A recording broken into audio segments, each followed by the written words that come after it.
I suppose we need to look at the politics of this, and people in this House have great expertise on politics. If the relationship between the UK government and the EU is resolved, that'll end the dispute in the internal politics in Northern Ireland, I would have thought.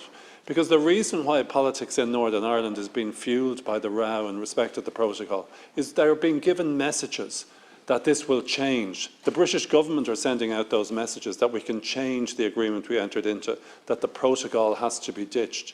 But if Liz Truss turns around, Minister, and says, listen, we've got a new deal with the European Union, we've provided some clarification in respect of the protocol, but we're bound by the original agreement, that will then provide no further room for the internal politics of Northern Ireland to keep going on about trying to remove the protocol. So they're both dependent upon each other. And I think that's an important message that you need to bring to Secretary of State Truss, to let her know that if she, on behalf of the UK government, says issues have been resolved, it'll take the legs out of internal politics in Northern Ireland on the issue. Minister, to conclude.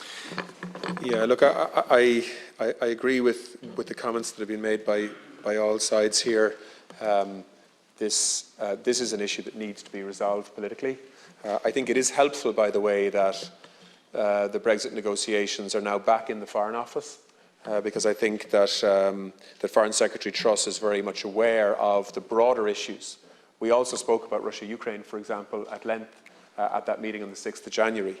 And I think she's very conscious of the need for the EU and the UK to build a strong new relationship on global and European matters, and that the outstanding issues and the trust issues that have been impacted as well by the protocol issues being unresolved impact on that overall relationship, in a way that's not helpful.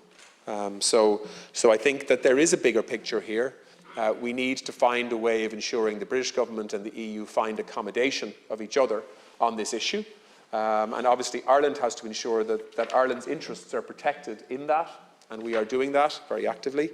But also, I think, as I said earlier, and as Deputy O'Dowd referred to, the polarising impact of this issue not being resolved, driving an electorate perhaps to have more hardline or extreme views than they otherwise might have had, is something that is also not welcome. So we have an obligation to work on this, to try and find solutions, and certainly between now and the end of February we'll be very actively trying to do that.